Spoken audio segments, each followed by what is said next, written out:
Good morning, everybody. My name is Dr. Danae Starks, and I am the Education Director here at BSBA, the Black Small Business Association. And as usual, we are bringing you some great workshops, informational webinars, things of that nature. We have some partners that we have partnered with over the past few months to bring these workshops to you all. On this morning, we do have Miss Sunita Mirage. She is having some technical difficulties, so you won't see her picture, unfortunately. But she is here with us, and so we've added her to the screen now, and we will be talking about the Shuttered Venue Operators Grant. We want you all to know and have some valuable information about this grant. All of the questions that you have, type them in the chat. Sunita is the director, and she'll go ahead and introduce herself in a couple of minutes, but she is the director over the Finance Center. So she is a wealth of knowledge, and we just want to say thank you, Sunita, for partnering with us and joining forces with BSBA to bring this information out there to our community. At this time, I'm going to turn it over to Sunita. Thank you so much, Dr. Danae. It is my pleasure to be here today. Thank you for inviting me, and I am happy to share this wealth of information with everybody. So today we're going to go over the SVOG, the Shuttered Venue Operators Grant. Today it's presented to you by the NorCal SBDC Finance Center. My name is Sunita Maharaj, and I am the director of the SBDC Finance Center. We do have over 15 lending specialists that can assist with any questions that you have or any finance situation that you want to go over or get you loan ready. You can get started at financingsimplified.com/start. We are part of the Northern California SBDC, which is supported by the SBA and the state of California GoBiz. We provide no-cost advising, training, and workshops. So we do this all across Northern California. You can reach us at norcalsbdc.org also if you wanted to see any other information in regards to upcoming webinars. Here's our contact information again, just in case if you missed it. But I wanted to go over a disclaimer. I've been doing webinars such as this regarding COVID-related grants and loans for quite a while now, for the past year.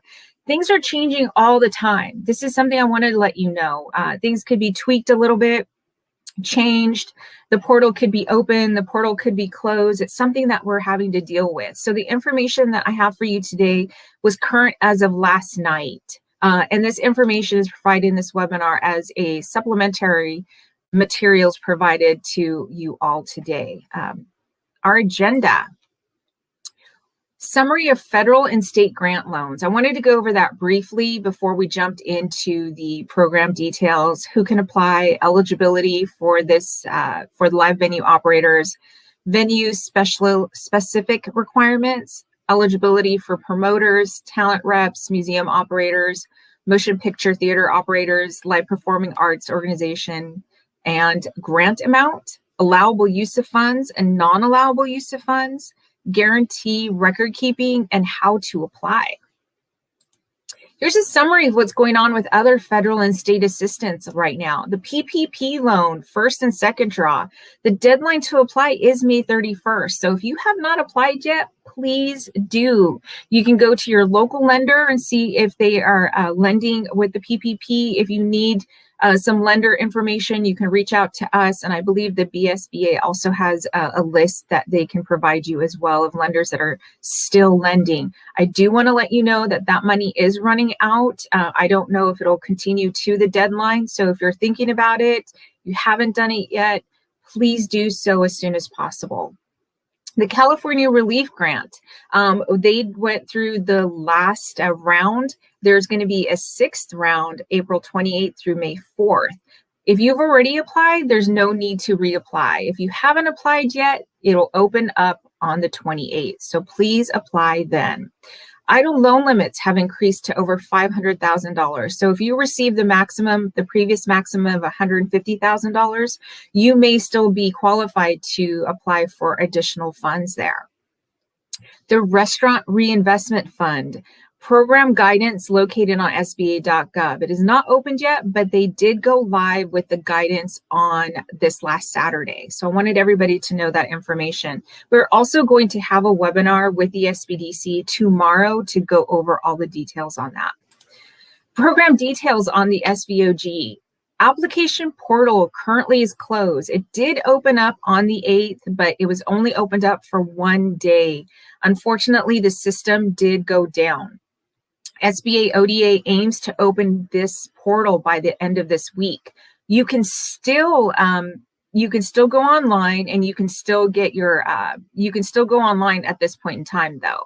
So you can go online and you can review all the documents there, and you can also create a login. So you may want to still do that. That way you're prepared once it goes live, and that way you can complete the application, and then you can also upload all of the documents required. This grant is administered by the SBA Office of Disaster Assistance. Applicants must have a DUNS number and register with sam.gov in order to apply. I know all this information, you may not understand what all this means, but on the website, and I'll provide that website to you, it goes through everything in detail. They have videos, they have examples, which is great. So that way it's easier for you to navigate through all of this. The SVOG program was established by the Economic Aid to Hard-Hit Small Businesses, Nonprofits and Venues Act, and amended by the ARPA. The program includes over $16 billion in grants and shuttered venues to be administered by the SBA ODA office. Eligible applicants may qualify for grants equal to 45% of their gross earned revenue, with the maximum amount available for a single grant is $10 million. And $2 billion is reserved for eligible applicants with up to 50 full-time employees. Further program details: you can receive a PPP loan after 12/27/2020 to apply and receive the SVOG grant. Previously, this was not the case, but they changed the law because it took them a little while to open up the SVOG. So if you qualify for the SVOG and you did get a grant this year, in 2021, after 12/27/2020, all they would do is they would reduce the amount that you received for your PPP. So say if you got an SVOG of $100,000 and you received $25,000 in PPP, then they would reduce your $100,000 and you would receive a $75,000 SVOG grant. The SVOG recipients may not apply for or obtain a PPP loan after receiving the SVOG grant. So if you're still thinking about the PPP, you should do it right away, because once you receive the SVOG grant, then you would no longer be able to get any PPP money from this year. Applicants must, as of the date of receiving an SVOG, have resumed or intent to resume organizing, promoting, managing, hosting future live events. If you've already closed down your business, I am very sorry. This would not be a program for you at this point in time. Must make a certification of need, noting the uncertainty of current economic conditions makes it necessary to get the SVOG support and the grant. So this would be a letter that you would just upload into the system, and you can use these exact words. Who can apply? Eligible entities for profit, nonprofit, and government-owned include live venue operators or promoters, theatrical producers, live performing arts organizations, operators, relevant museum operators, zoos, and aquariums who meet specific criteria. And we're going to go over these criteria a little bit later. Motion picture theater operators, talent representatives, agents, or managers must represent 2 or more artists or entertainers. So see, if you are the artist and you are representing yourself as a manager, and also, all the other things here, talent rep and all of this, you would not qualify by yourself for this particular grant. Each business entity owned by an eligible entity that also meets the eligibility requirements, which we will go into. Other requirements of note: must have been operation as of February 29th, 2020. That is a hard date. They will not waiver on that. That is something that is written in legislation and into law, and that's the date that they go by. So you must have been in operation as of February 29th, 2020. You must have had a reduction of at least 25% in gross earned revenue during at least one quarter in 2020 compared to the same quarter in 2019. Eligibility for live venue operator. What venues qualify? And a lot of this information is repeated in the other entities as well. So I'm going to read it here once, and then on the other entities, I'll just state that this is the same information as previously. What venues qualify? Have a principal business of organizing, promoting, producing, managing, or hosting live events, including concerts, comedy shows, or theatrical productions. Must meet the following criteria. Venue has paid ticket or cover charge, and performers are paid based on a percentage of sales, a guarantee in writing, or mutual beneficial formal agreement. They cannot work for free. Venue must generate at least 70% of earned revenue through ticket sales, production fees, or the sale of event food or merchandise, or as its primary business activity, makes tickets available for public purchase at least 60 days in advance. Ticket sales must be for the same types of events, concerts, comedy shows, theatrical productions, and so on. The same rules for payment to performers applies. Venue-specific requirements. Defined performance space. There must be a defined performance space in this area. Defined audience space, mixing equipment, public address system, lighting rig, at least one employee hired to perform two of the following activities: sound engineer, booker, promoter, stage manager, security personnel, box office manager, take paid tickets or cover charges to attend most performances, pay artists fairly. Artists do not play solely for free or for tips. Market performances as well. For nonprofit venues that produce free events, have events managed primarily by paid employees. So that's the caveat for nonprofits. Eligibility for a promoter. Definition of a promoter: entities or individuals that present live events other than as a vendor or service provider. So say if you provide lighting services or if you provide mixing services, you unfortunately would not qualify for this particular grant. Only entities or individuals that present live events that have both a profit, net income or loss, interest in the presentation of live event, and a sole or joint rights to control the financial terms of the presentation of the live event, use of the venue, and or marketing the event. There is more information on the promoters on the website, the SBA website. They've gone into further detail, just to FYI, in the FAQs. And I will, as I said previously, provide you with the website for this particular, the SVOG. So eligibility for talent reps, a person or entity that is an agent or manager, which may be for-profit, nonprofit, or government-owned. 70% of its operations must involve repping or managing artists and entertainers, must book or rep musicians, comedians, actors, or similar performing artists, primarily at live events and venues or at festivals. And such performers must be paid in the amount that is based on the number of tickets sold or a similar basis, entrance fees, such as that, if at the door or at the gate, you're collecting entrance fees. Must be representing or managing two or more artists or entertainers.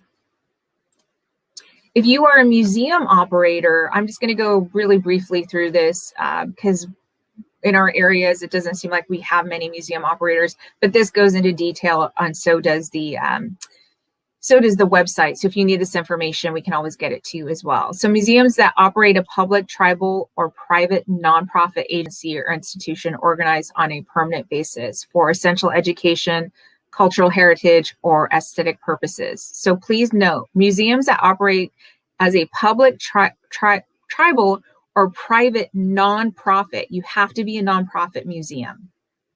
That is the biggest takeaway for a museum. So please review this. I should have bolded that nonprofit, but that's the issue. It seems like a lot of people are getting into regarding a museum.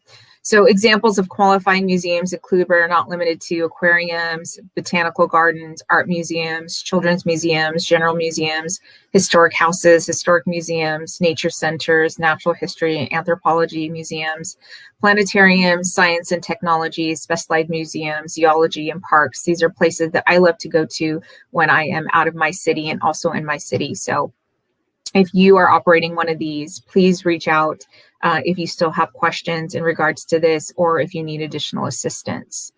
Venue-specific requirements must have been serving as a relevant museum as its principal business activity, must have indoor exhibition space that is of the principal business activity and has been subject to pandemic-related occupancy restrictions, must have at least one auditorium, theater, performance, or lecture hall with fixed audience seating and regular performing areas.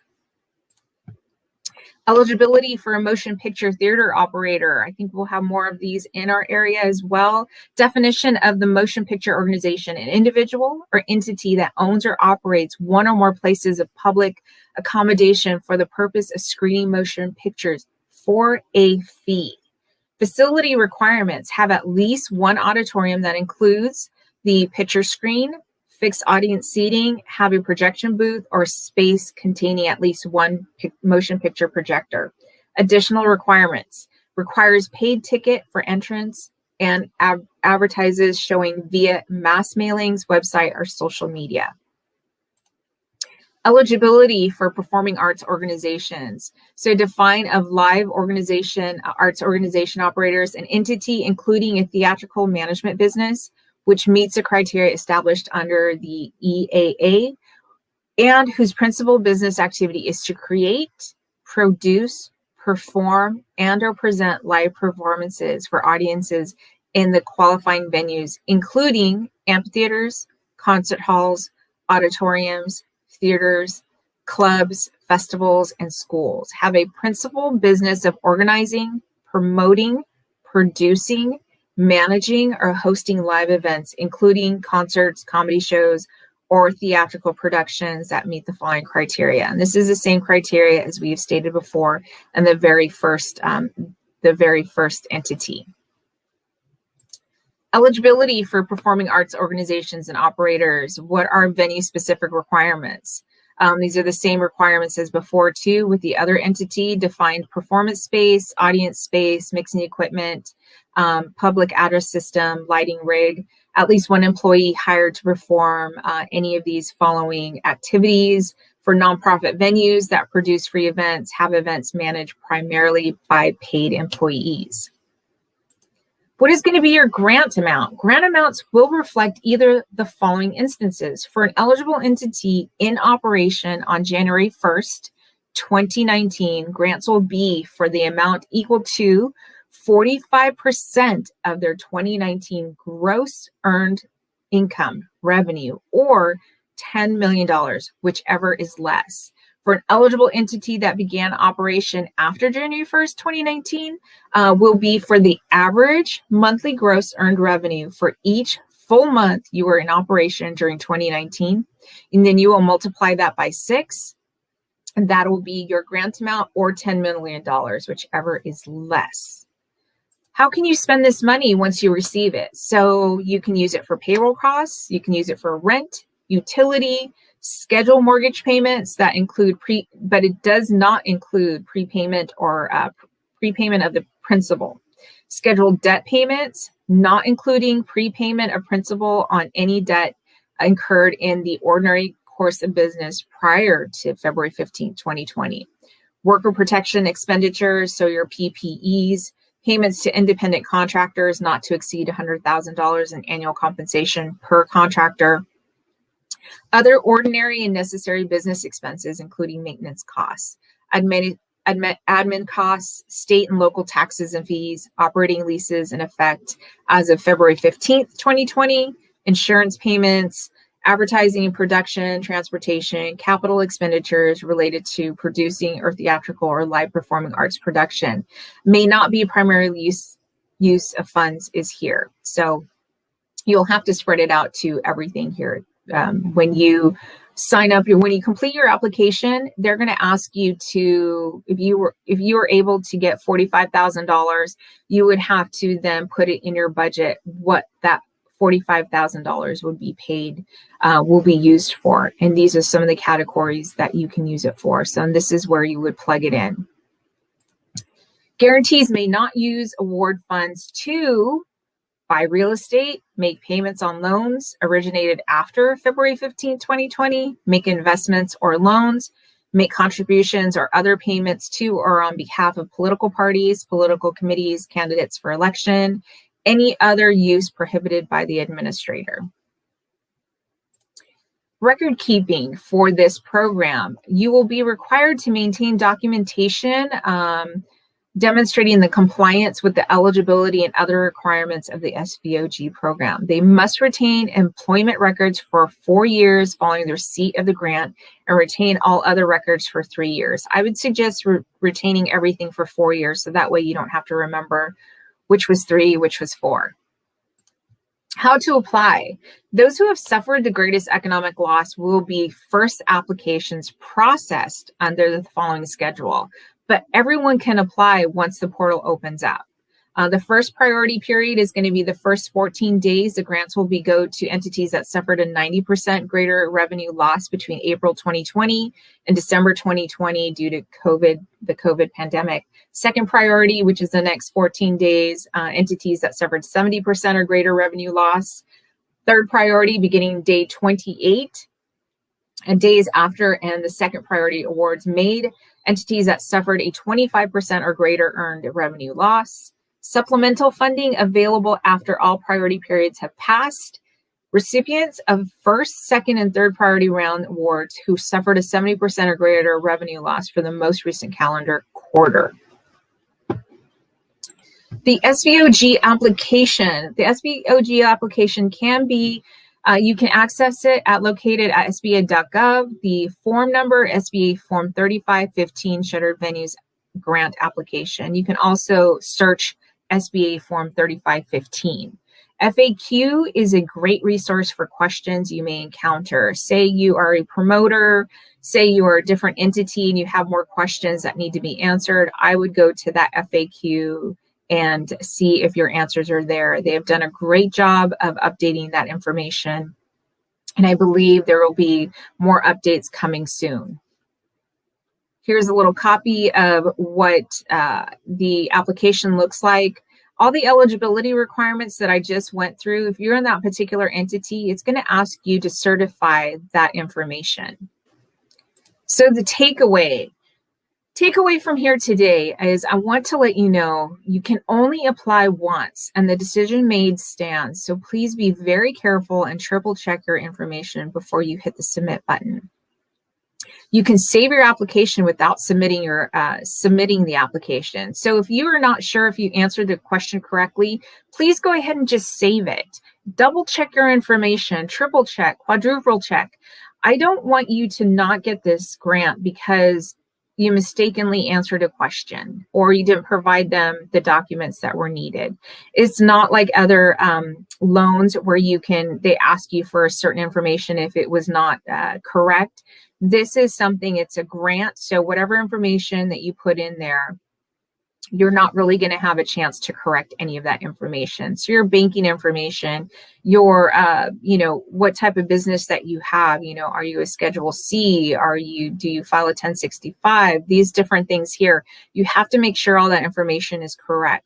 If there's something that's a little quirky about your business or you've changed entities, if you've changed from an LLC to S Corp to C Corp or whatever it is, write a letter and provide that information. There's different spots during the application where you can upload this information. That way it helps the person reviewing your application follow along exactly what happened during the last few years. You can apply before your PPP is funded, which is great. They will check the PPP and see how much that you receive or you're going to receive, and they'll just minus it out of your SVOG grant. Application proposed budget. This is for the total funds requested. If you have a lower amount on this budget, then they will lower your requested amount. So say you qualified for $100,000 of SVOG funds, but your proposed budget, which is on the application, you only spent down $75,000 because you're thinking to yourself, the other $25,000, I'm just going to keep it in safekeeping in case I need it later on. What they're looking at is that means that you didn't need the $100,000. You only need $75,000 to keep your business going. So if you qualify for 100,000, 150,000, 10 million, whatever it is, then your proposed budget needs to be that total loan amount. So these are takeaways. So please, if you remember anything from this, please remember these takeaways. You can only apply once. And your application proposed budget, this is for the total funds requested. If you put a lower amount in there, they will lower your fund, and they will not ask you. They're assuming that you understand all of this, and then you don't need the full amount.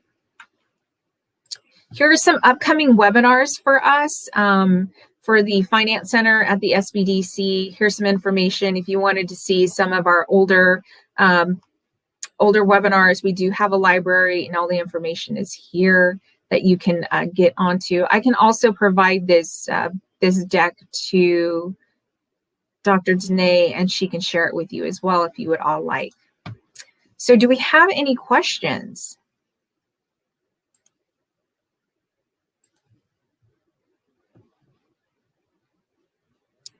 Let's see. I don't see any questions coming in from the community. Okay. There are a couple of follow-up questions that came in just through people that we know from the community that have been asking. And you may have answered it during the presentation, but because they asked specifically, we want to make sure we get to that. But one of the questions is, if an entity has 100% online live shows, is this something they might be eligible for? If it's only online and they don't have an auditorium and they don't show live shows, then it would not qualify for this. It is for, operators of live performing arts where people can go and sit and watch it. Okay. And even that applies even if they were previously in-person events and then transitioned to 100% online? Is that still the case? If they were previously doing that, then they could still be qualified for that if they had to pivot, but they'd have to go back to that. Okay. That's good information. The second thing is that we have a lot of churches that host large events, concerts, venues, and big things like that. Would the churches be eligible to apply, or is this not for that type of nonprofit?